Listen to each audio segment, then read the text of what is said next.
Ayan mga kadudes, mga kadudong, ito po yung spot namin. Diyan kami minsan naghahagis. At meron ganito, pinakaagusan.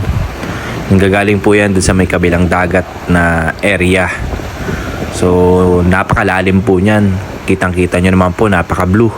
Ayan, nag-ihaw na nga din po ako dito ng dalawang medium size na lapis para sa aming almusal at nakahuli ako ng isang medium size din na barakuda. Ayun o, pumupusag-pusag pa yan o.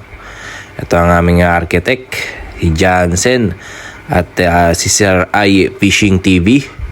Ayan po sa may dulo. Marami po sa area na to. Marami kami nahuli ditong talakitok at lapis. Yung iba, i-donate namin sa mga kasama namin sa accommodation.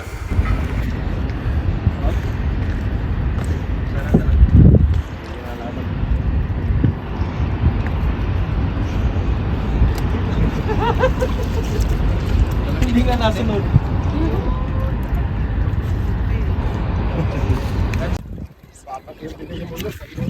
Oo.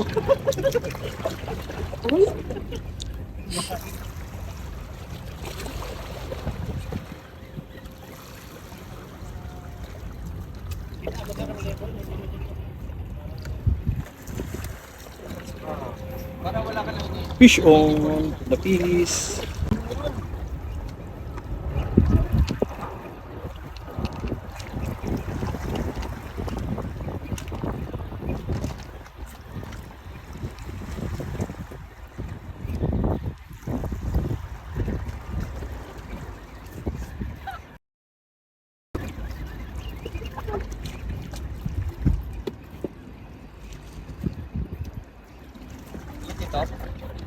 Nawala sila eh. Wala talaga ng puro lapis yan. 4, 5.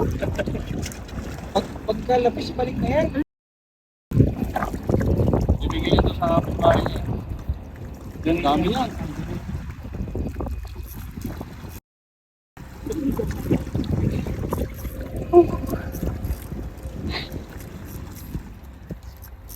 Bye! O yan, nagdagakaroon na. Lahat ba?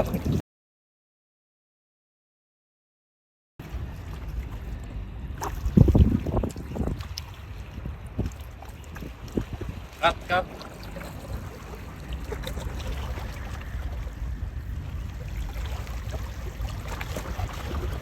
Isa lang, lapis. Oo, mahingi talaga pag kumakain.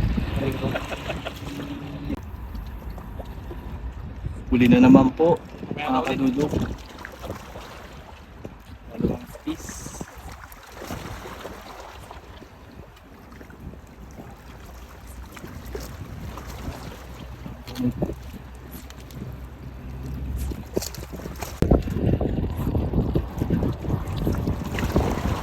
Lima.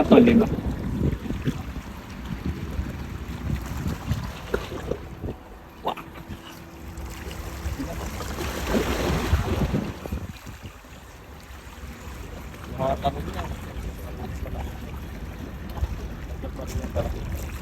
May talakito. Ay, wala. Ang laki ng laman.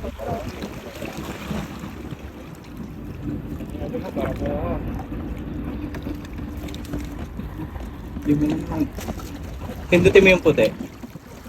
Parang pang picture yan. Yung kuha 5 ha.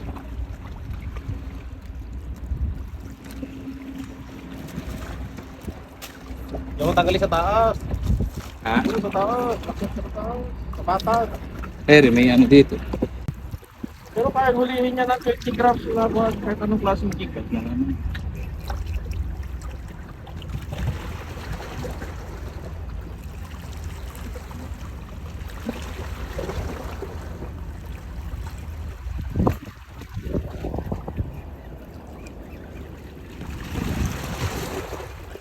Marami sila dito na kapit na kapag-tulog. Try natin yung apat. Lima.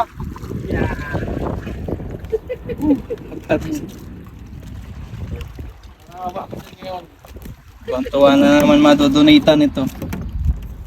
Oh, pinag dumami doon, no? Yeah. Ayan mga kadudes, mga kadudong, dito ay ginamit ko na nga po yung aking lure na nabili. At para matesting at nakahuli nga po tayo ng isang medium na barakuda. Ayan o, sabi nila masarap daw tong kinilaw eh. Whoo! Ayun mga kadudong, mga kadudes. Ang dami ng huli. Grabe. Baka huli ko nasa ano na, 15 kilos.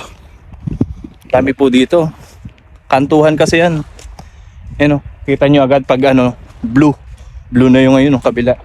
Ito, medyo buha-buhangin. Pero yung mga ilang meters lang, mga 10 meters siguro, kantuhan na yan. Sobrang lalim po niyan. Kaya ano, madaming isda dito. Ayun lang, konting lakad.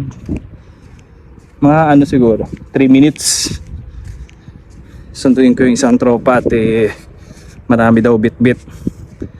Matanda na, hindi mabit-bit lahat.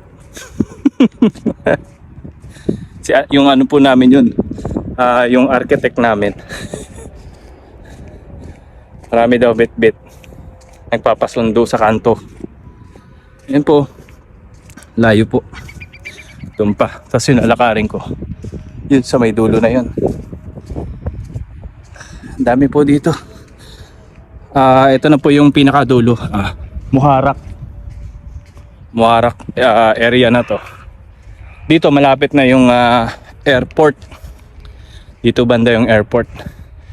Gara ng ano nila ng anuhan nilang punduhan. May tulayan din silang ganyan diba?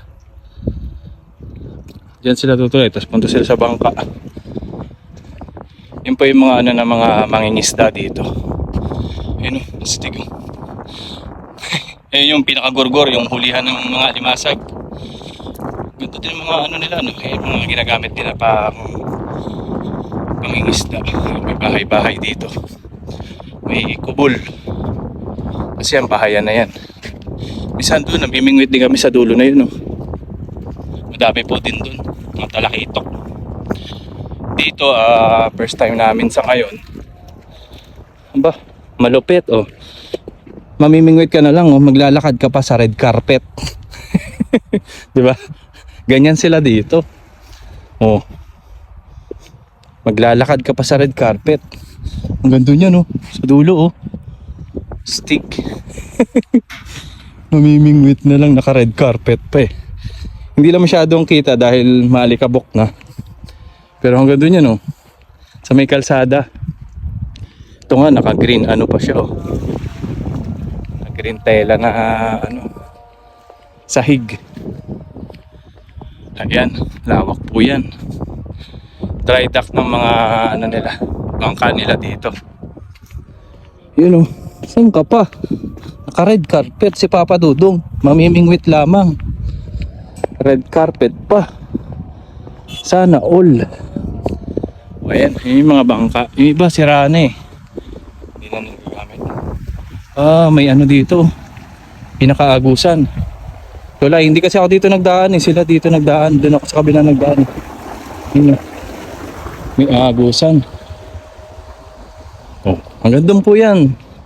Sa may kalsada ang red carpet na ito.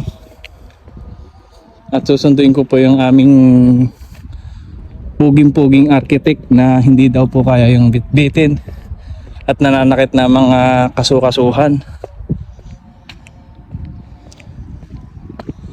Ayan, ganda po ng bahay dito. Mga bahayan po yan. Mga pabahay. Ayan, ganda po ang parking dito. Ayan, kita nyo naman. Ayan po. Linis. Malinis sa barin. Ito, nandaanan po. At pala dito ako nagdaan kanina.